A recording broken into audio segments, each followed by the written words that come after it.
Hello, Laziali all over the world. Welcome to this special episode of Lazio Lounge. Special episode because we are talking about transfer market. Special episode because this time I'm going to count how many Scottish player Alasdair McKenzie will link to Lazio in this podcast. So please tell me if I forget someone, but I'm pretty sure that we're going to have at least a couple of Scottish players linked to Lazio, and we'll see. I mean, McTominay has been a good signing, Alistair. I would say the best signing of Napoli this season. Do you think Lazio would be able to do something similar this summer? Hey, you're not allowed to start the episode by criticizing me for talking about Scottish players, and then your first question is asking me about a Scottish player. It's not fair. I've got one up my sleeve, but I'm going to hold it for later on and surprise you with it. Before we start, thanks to JV, a new Patreon. Thanks for your support. Joachim van der Voort. I hope I pronounced it correctly. Thanks for becoming an Aquilotto. Remember, membership starts at $2 a month. Patreon.com/Lazio Lounge, and you support us in our work. There is a exclusive podcast every month, Q&A. I think it's coming next week or something like that. So get prepared, prepare your question, guys, and we're gonna answer them. Today, Alasdair, we have to talk about transfer market because, I mean, in Italy it's so popular and so important. This team, I said, wasn't a Champions League team. So do you think this summer we're gonna do those couple of signings to improve this team, to make it a Champions League team, or it's gonna be like usual, we're gonna be, the fifth, sixth favorite and hope that some big team collapse and try to take their places in the league? Well, I mean, I think there's an opportunity being out of Europe gives you that doesn't mean it's necessarily better than playing in Europe, but it does give you an opportunity to focus on your league position. And with a coach like Maurizio Sarri, I think that's definitely confidence has increased in terms of our ability to do that. I said in the last podcast, I think there are probably a few players in this squad who we can see better performances out of under Sarri, he might see in a different way than Marco Baroni did. But that doesn't get away from the fact that looking at the squad right now, there's certainly quite a few different areas where we need players. And certainly a lot of areas where we need to sell players. And both of those things are complicated for Lazio. So yeah, I don't know where you want to start because You said it's almost every part of the pitch, isn't it, that you need to discuss. You said that you think there are players that will perform better with Maurizio Sarri rather with Marco Baroni. I think if we start from the goalkeepers, that's the perfect position, right? Since Maurizio Sarri signed with Lazio, rumors are that even Provedel will be the starting goalkeeper. So I ask you, do you expect that to happen? And do you think Lazio will sell Mandas at this point? Well, I would say that they don't need both, especially given that we don't have European competitions. There won't be opportunities to rotate. And the Coppa Italia doesn't really count because even if you make it all the way to the final in the Coppa Italia, you're only playing about 5 games. So I don't see Sarri as a coach who's going to be changing his goalkeeper every week. And the way I see it, in a summer where we need to reinforce the squad, improve the quality in other areas, having 2 goalkeepers who are good enough to be starters is a luxury that we can't necessarily afford. I'm not necessarily saying that means we sell Mandas, but I think it does mean we probably should consider selling one of them. I'd think going into a season where we've only got Serie A and Coppa Italia with 2 goalkeepers who see themselves as first choice and can easily be considered first choice is a bit too much. So then it really just comes down to where the offers come from.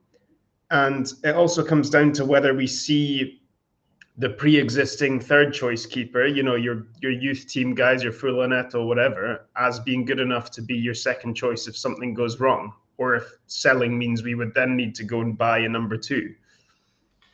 I understand what you're saying, and I agree. But don't you think it's short-sighted to sell your younger goalkeeper, Mandas, who is very young, who is starting to play with the national team, and keep Ivan Provedel, who's coming off probably his worst season, who's not getting any younger. Yes, this year we need only one goalkeeper, but what happens if you sell Mandas and Provedel start playing bad, and then maybe you lose the opportunity to reach the Champions League because your goalkeeper is not performing and you sold the other one? Yeah. No, it's tricky, and like I'm not calling for the club to sell Mandas. If it was down to me, no strings attached, I'd rather have Mandas than Provedel. He's younger. He's been playing really well. Finished the season first choice. He's on a longer contract. All these things, but it kind of comes down to as well how the club thinks it's going to compete in this transfer market and financially. I mean, and we've not made a huge amount of money.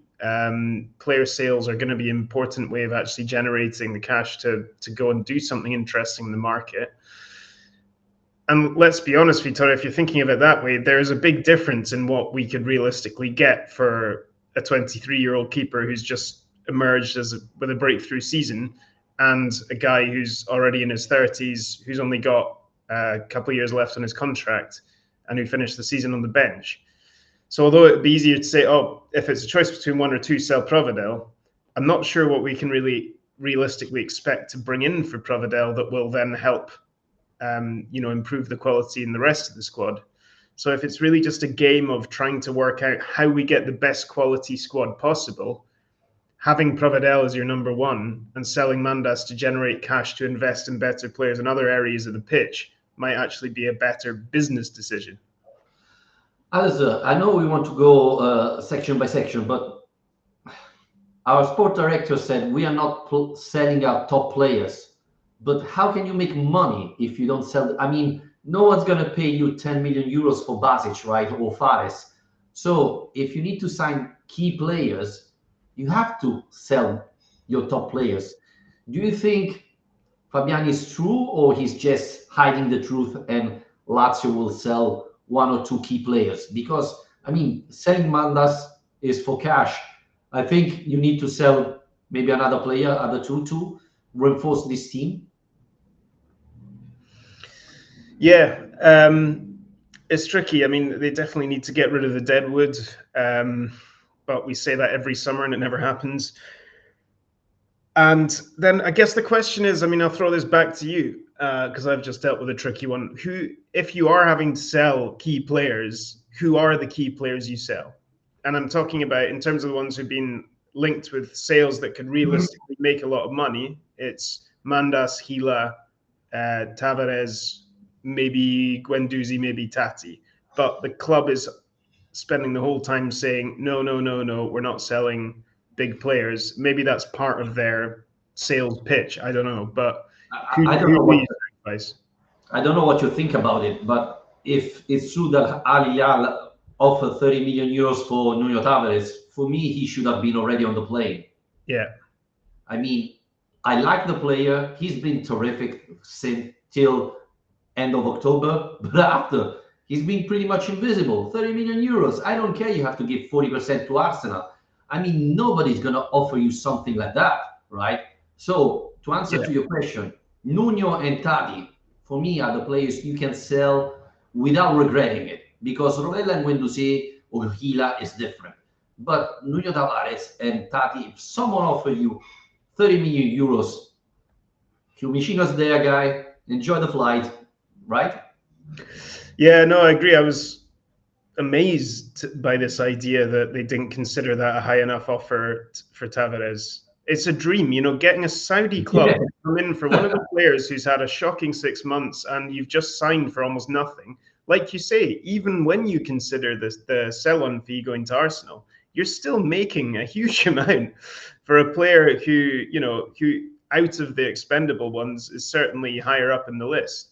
I'd agree, ideally, if you're going to be able to make money, Tati and Tavares are the two that stand out. The problem is, though, that, you could maybe make this argument throughout the squad, but certainly fullback is an area of, God, they need some quality in there. And we know we'll play a back four with Sarri, so we definitely need fullbacks. And then a striker, to replace a striker, we're going to have to spend proper money. Like we found out last year, trying to spend 16 million gets you Noslin. So, that's going to be an expensive purchase regardless. Fullbacks are going to be tricky, Alistair, because I think we all agree that Lazzari, Isai are probably players that we would love to see on another team. But it's not going to be easy, right? To sell Lazzari and Isai. It's difficult, I think, at this point. So do we expect Lazio to sign a couple of fullbacks and get rid of those players, or do you think knowing Lazio is going to be pretty much impossible? And related to this question, what do you do with centre backs? Patrick is injury prone. Do you think Gigot fits with Sarri's scheme, or? Of course I do. Yeah, I mean, well, the way I put this, I kind of noted this down this morning while I was taking the dog for a walk. I was like trying to really filter what I think Lazio need this summer. And I said, for starters, nailed on starters, I think we need a right back, a centre mid, as in a Mezzala, and a striker. And then in terms of bench players, I would like a centre back, left back, another centre mid, a right winger, and a left winger.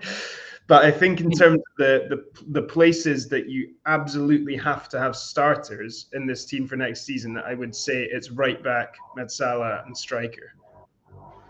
Alistair, what you take for breakfast? I mean, are you crazy? I mean, can you see Lazio doing all those signings? I mean, well, obviously not, but this is what I mean. That's what I'm saying. I'm trying to lay out what I think what I would like to happen, and then we can bring that all the way back into what we realistically think will happen, which obviously isn't going to be that. But I do think starting next season, I didn't have left back on that list, for example, because this is without considering who's being sold. So obviously, if Tavares is sold, we need another left back. But honestly, the way I see it, all these fullbacks are up for sale. Like if an offer comes in for any of them, Pellegrini, Marasic, Isai, Lazzari, whoever, I think we can sell any of them at this stage and try and find better quality replacements, because I don't think they're going to give us what we need next season as a collection. And centre back wise, we would probably need one more, because Patrick, do you sell Patrick? I mean, he's popular, but he's hardly played all year. Gigot, I don't really see the point in selling him, because we're not going to make any money from him, and he's proven himself to be good enough as a rotation player this year. So then Romagnoli and Gila. I mean, this is the problem with the idea of selling Gila is kind of terrifying. It's like the idea of selling Tati, those two, where it's not actually so much about them and their own ability as what it leaves behind. If they go, suddenly it's like Gigot is a starting centre back, or Dia is your only starting striker, and suddenly we've got a huge hole to fill. Yeah, I mean, it's going to be difficult. Rumors are that Lazio are talking about renewing the contract of Romagnoli, so we'll see what happens there. For the moment, no real offer have arrived for Gila. So, I mean, if any offer arrives, he's not going to leave. So this is good. Moving forward, let's move to midfielders. I think, obviously, Rovella, Guendouzi, they are locked in. But moving to Sarri, to Baroni from Sarri, moving to Sarri from Baroni, we are changing tactics, right? We're going to go 4-3-3. And this means, for me, that we need a midfielder. Now, rumors are Vecino has renewed his contract, but can we rely on Vecino? I mean, I don't think our starting trio could be Rovella, Guendouzi, and Vecino. We need someone else. I think Dele Bashiru could be a good option from the bench. But if you're thinking about qualifying for the Champions League, I think you need a better player. Obviously, Milinkovic Savic would be perfect, but I don't think it's going to happen, right? So what's going to happen, Alasdair? Are we going to sell a top player to sign a good midfielder, or? Well, yeah, I think we do need. That's why I said of those three key positions, I do think centre mid is one of them, because we're so short. And if you're changing the formation to not use a trequartista or not use, Boulaïdia isn't an option to drop back into midfield, you would have thought. So then we've got, I think, two good playmakers in Ravella and Belayan. I hope Belayan stays and is given a chance. I think we can probably sacrifice Cataldi because I don't think we need three. And if we're being brutal about it and looking at age and experience and so on, I think that it's probably better to stick with the younger two. Unless Cataldi could adapt to playing as a Medsala, which he has done previously. That's another question. But then, yeah, Guendouzi, Dele-Bashiru, Vecino, it's not enough. We need, certainly, to go through a whole season, you need at least one more player, and preferably a starting player, because like you say, I don't think Dele-Bashiru or Vecino are supposed to be there to be starters. I'd like to see Dele-Bashiru kick on. I'd like to see Sarri getting to grips with him and turning him into a better player, and I'd like to see him flourishing and playing in a 4-3-3 more than he did last season, where he didn't really find a position that suited him. But we can't count on it. And so, when this week there's been like quite a lot of reports about Zinchenko, for example, seems to have passed us by already. But that kind of profile of player, this is what I tend to talk about every summer, is that I never pay that much attention to the names because 99% of the time they're wrong, but it's more like the kind of player that is being talked about that is important to me. Like what profile, what kind of status of player are we being linked with? Because that might give us more of a clue as to what we might end up with. And if we're talking about the papers linking Lazio with guys like Zinchenko and Raspadori, then that gives me a bit more confidence that maybe they are thinking about actually spending money or actually getting in someone who would tried and trusted quality, because it's important to have youth. But I think in that department, we already do have some decent youth, and we could really do with someone we can bring in and trust to just hit the ground running and make an instant impact in that team. I like Dele-Bashiru. I think he has huge potential. So I hope with Sarri he improves. Yeah. Makes another step forward. I thought that with Baroni, he was a little bit confused, didn't know exactly where to be, where to go. I think we definitely need a midfielder who scores, an offensive-minded midfielder, because Rovella and Guendouzi, we saw what they can give, right? Great defending. They are not players who will score a lot of goals, and we need a midfielder like Milinkovic-Savic who's able to score, etc. So keeping Vecino from that point of view is useful, but we need some quality there. I think what's lacking in our midfielder is quality. Hope Dele-Bashiru can be the player, but I mean, that would be a huge risk. But I think probably a key position this summer is going to be that, right? The box-to-box midfielder. That's going to be game changer for Lazio, because if you sign the right one, we can be really competitive. Moving forward, we have so many players there. I don't know how many wingers we have. I don't know. We don't need a trequartista anymore, but we have plenty of players. Obviously, it's easy to say we don't need Noslin, we have to sell it. But you bought last summer for 80 million euros.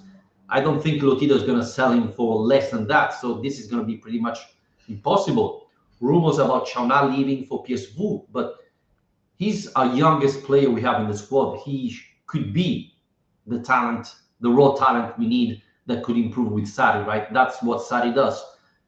Tati Castellanos didn't score that many goals. Is he the right number 9 for Maurizio Sarri? Where is Pedro going? Because where is Pedro playing? And are we keeping Zaccagni after this season? There are a lot of question marks in our attacking players. So what do you expect from this summer? Yeah, a lot of questions. It sounds like Pedro's staying, which has been we've kind of been expecting for a while now. But the longer it goes on, the more you start to wonder.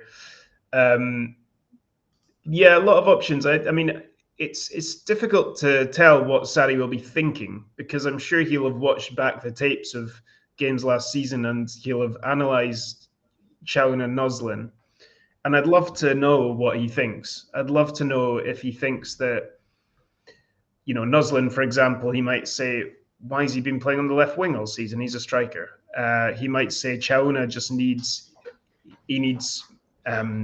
to improve his understanding of the game, his tactical intelligence, which is something that Sarri is very good at. He might see that there's raw ability there and he's just not been able to make the most of it. I don't know. But I think what we do know is that we can't rely on them. Because we can't say just because we've got Sarri in as coach now, that means we can expect these guys are going to provide 10 goals next season, for example.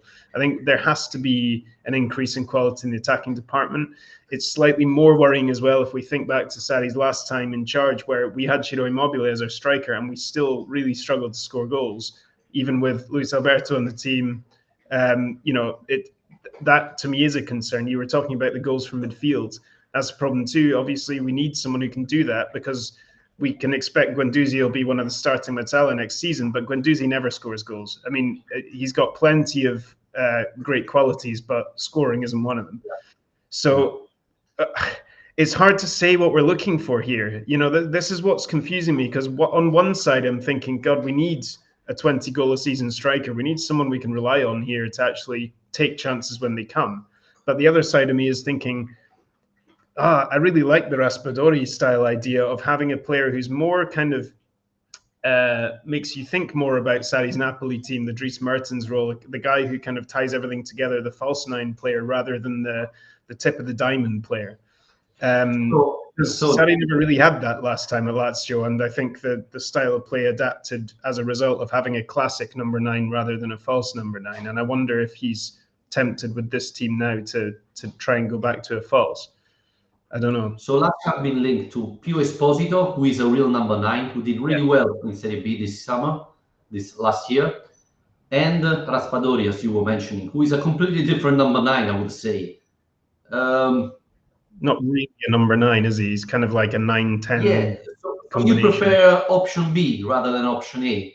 A falso 9 like Mertens rather than a real number 9 like Pio Esposito. Obviously, question marks on Esposito. He's been terrific, but in Serie B, he never played in Serie A. How he will perform, it's a question mark.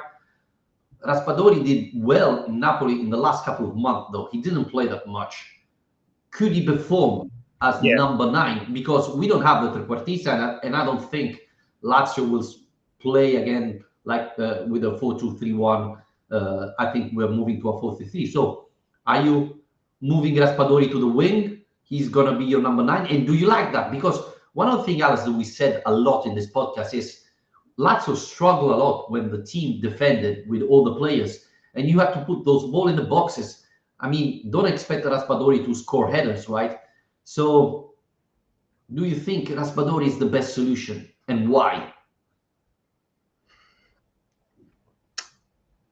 I really like the player. I have done for a long time. But the thing that does concern me is that Conte is not the first coach to have looked at Raspadori and said he is not a number 9 in a 4-3-3. Raspadori only started getting game time this season at Napoli once Conte switched back to a 3-5-2 and he could partner him with Lukaku. Before then, he wasn't getting any minutes because he didn't think he's a winger. He didn't think he's a striker. So there wasn't a position for him in a 4-3-3. The same thing can be said for Italy. I mean, Raspadori, I remember writing a piece like 3 years ago about why I thought Raspadori, Italy should commit to him as being their central striker and try and give him more opportunities there.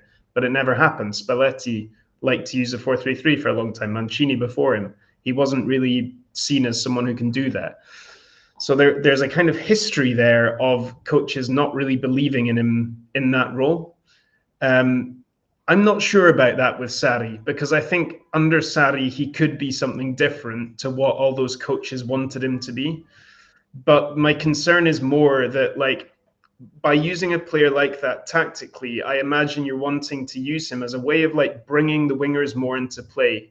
And it would also require, we need that Marek Hamšík figure. We need someone who's making those runs into the box to help out as well. So to actually create that attacking, those combinations that you need that player for, we basically need our wingers to be much better at scoring goals, and we need someone from midfield too. So it's not as simple as me saying, I think we should sign Raspadori as our striker, because I think it would be great to have him there, but only if everything else is worked out around that idea too. If we do get a Scott McTominay Oh, figure. finally! That driving number 8 kind of figure, and only if our wingers can start being more consistent, because God, that was a real problem last season. A real Laziale would have said Milinkovic Savic, but you're Scottish and you point out. Just pleasing the crowd here. But yeah, I think it would make sense. You sign Raspadori and you sign an offensive midfielder who can fill the gap Raspadori will leave, right? Moving around. A little bit like Felipe Anderson, right? Let's not forget that the season when we arrived second, Ciro Immobile hardly played. He was injured. And Felipe Anderson played number 9. He scored a lot of goals, to be honest with you. And Zaccagni did as well. So maybe that could be an option. Obviously, Milinkovic Savic did his part. I'm not sure with Raspadori, Isaksen will score a lot of goals, though. That's the biggest question mark. Can you talk about Pio Esposito a bit for anyone who doesn't know him so well, or what kind of a player he is, what kind of price we might be talking about? Because he was playing in Serie B, but it's important to understand he is an Inter player. He's an Inter player. He's been on loan to Spezia, Serie B. They reached the playoff, didn't go through. He scored like 70 goals in Serie B plus 2 in the playoff. So it's not that we're talking about Romelu Lukaku, who's scoring only against weak team. He was scoring big goals. He's a real number 9. I think he's really complete. Physically well suited.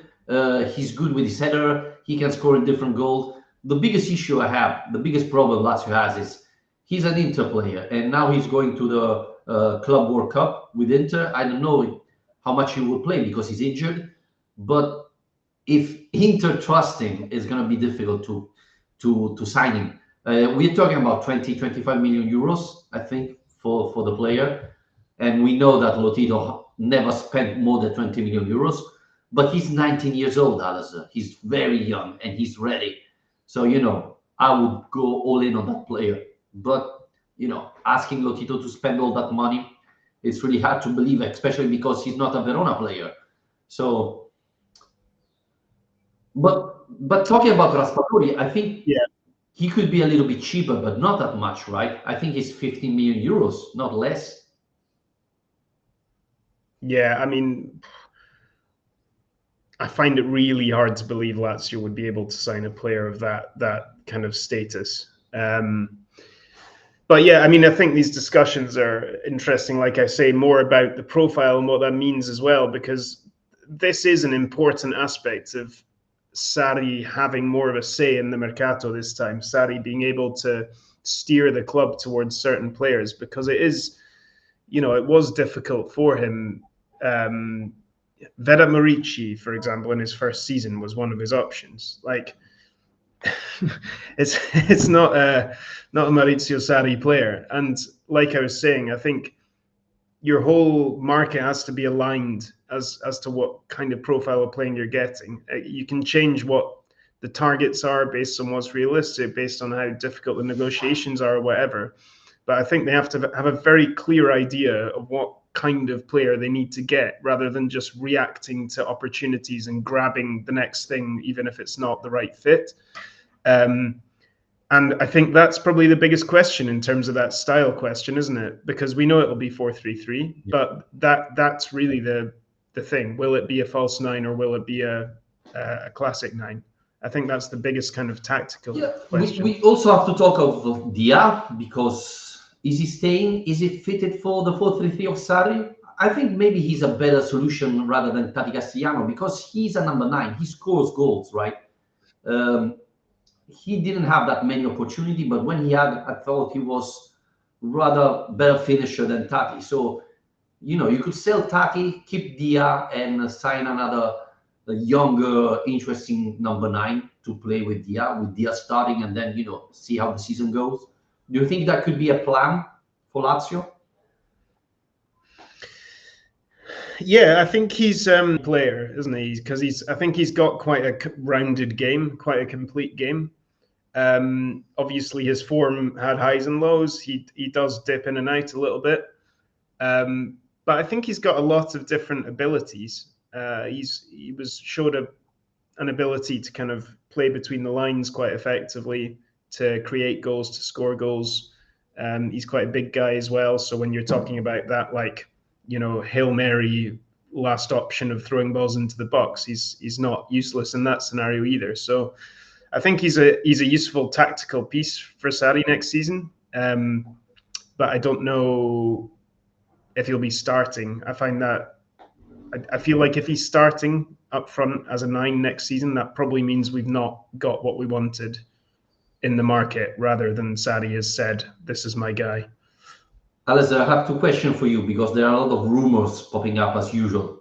Would you swap Zaccagni for Raspadori? I mean, Napoli is interested in Zaccagni. For the moment, Lazio said no, but if Napoli offers Raspadori for Zaccagni, would you do it? A straight swap? I think the fee is pretty much similar, yeah.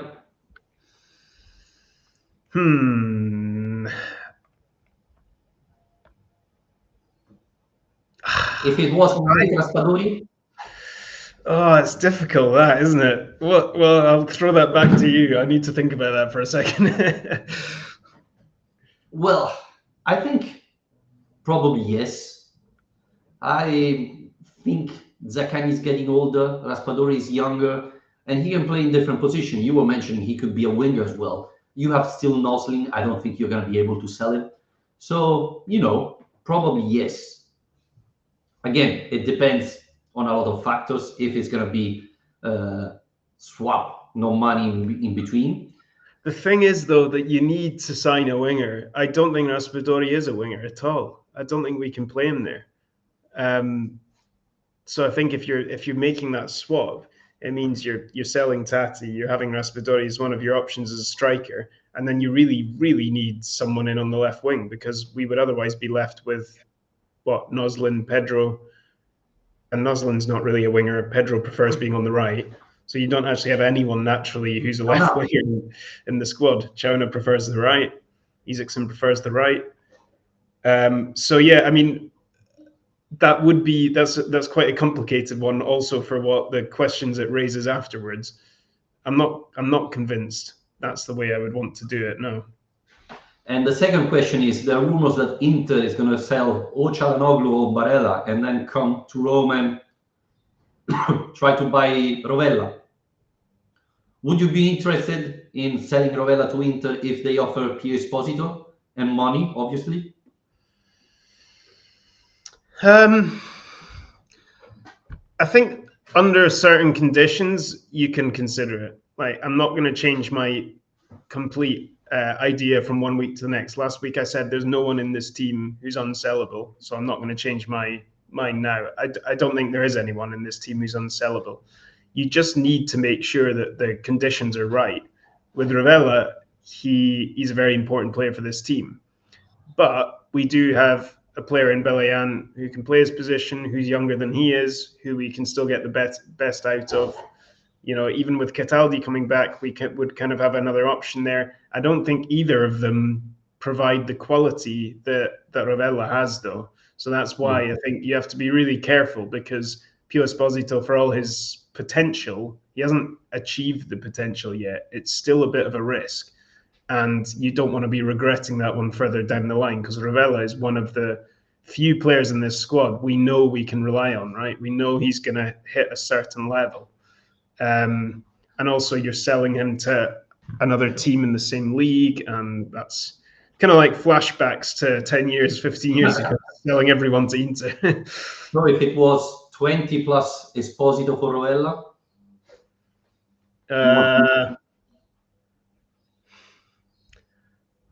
Oh, God. You're really full of the difficult scenarios today, aren't you? If it was easy, it wasn't a question, right? 20 plus Esposito. No, probably not. I'd probably try and get more cash. Yeah. Okay, you've been really good. 35 minutes, and you only mentioned McTominay. So which is the Scottish player Lazio should sign this summer? Well, there is an interesting player. There's a guy called Lennon Miller, right? And the reason I mention him now is because we've just had the international break, which wasn't exactly brilliant for Scotland. But we Can you did repeat hammer it out again? Liechtenstein 5-0. So Can you repeat the name because I lost you there? the name is Lennon Miller, and he is an 18-year-old central midfielder. The reason I mention him is he plays with Motherwell, who are like a mid-table Scottish Premiership team. I'm not talking about another McTominay, Gilmore. These guys moved to Italy when they were already established in the Premier League level. It's more the kind of Lewis Ferguson, Aaron Hickey, Josh Doig school of taking players straight from teams in Scotland outside of the old firm of Celtic and Rangers. This guy's 18. He's widely expected to leave this summer. There's already teams in the Premier League as well as Celtic who are trying to get hold of him. But he looks like a really interesting player, very technically good. He's kind of a playmaker figure, so I don't think necessarily there's space for him in the Lazio squad right now. But if you're signing players from teams like Motherwell, you are not spending a lot of money. And there is a proven track record now in Italy that if you take young players who have the right skill levels to do well in Italy, they will, because there hasn't been a single failure yet of the Scotland to Italy path. We are so proud of this, right? But it doesn't matter because apparently we only want to sell Danish players, and you've spent the last week like interrogating Karsten about every Danish player in the league, I think. So it doesn't really matter what's happening in Scotland. Not only in the league, even in the Eredivisie. I mean, it's looked like Fabiani has become best friend of a Danish agent because all the names popping out are Danish. So that's incredible. Yeah. But yeah, I will keep in mind. By the way, Motherwell, I think, was Hart that made that lovely shirt 2 years ago, celebrating 125 years of history. Yeah, it won't be Motherwell because Motherwell's colours are claret and yellow, so you won't like their shirts. They're quite Roma-like shirts. Yeah. Well, okay, I will dig a little bit in this player. So he's a playmaker rather than a box-to-box player. Yeah, more of a playmaker, but I mean, I think he's adaptable because he's so young. He's played 2 full seasons at Motherwell, like played every game for 2 years now, and he's only 18. And he's just made his Scotland debut last 18. Week. Yeah, 18. And like, there's a clip that's already gone viral. I mean, I know it's just Liechtenstein, but he does a rainbow flick over one of their players and like passes it first time on the volley. And so he's a player who's got real technique. He's not like a blood and thunder Scottish player who goes around kicking people like I do. He's a technical player, and I think he's got a lot of money. But I think you don't need to spend a crazy amount of money to get him to Italy from a team like Motherwell. But anyway, that's my dream, but I don't know. It's too unrealistic, probably. Well, let's hope Fabian is listening to this podcast, so he's going to go and sign this player. Anyway, we finished the Scottish corner. Thanks, Alasdair. I think we can wrap it up here. All right. Hopefully, we'll make a signing soon, and we can actually discuss something that's really happened. I think it's going to be a long time. I think Lazio is going to first trying to sell some players. It looks like Marcos Antonio is going to stay in Brazil. I don't know how, but it looks like we sold it to São Paulo for pretty much the same amount of money we signed it. So that's a very good deal. But I think we need to sell another couple of players before we sign someone. But who knows? Maybe I forgot the name of the player you said. Lennon Miller is going to be the next signing for Lazio. Who knows? Just putting the idea out into the world and just see what happens. I'm going to do my job. I'm going to do a video about that, so everybody please do. Anything about Lennon Miller. Thanks, Alasdair, for joining me. Thanks to all of you listeners to join us. Again, especially to our Patreon, your support is amazing. Thanks for your support. And we're going to be back as soon as possible, or with our Q&A, or maybe, who knows, Lazio is going to sign a player pretty soon. And we're going to tell you everything about the new Lazio signing. Thanks, Alasdair. Enjoy the hot weather. It's really hot today in Rome. You wouldn't believe it. And it's still not July. So take care, and we'll be back as soon as possible. Ciao. Cheers.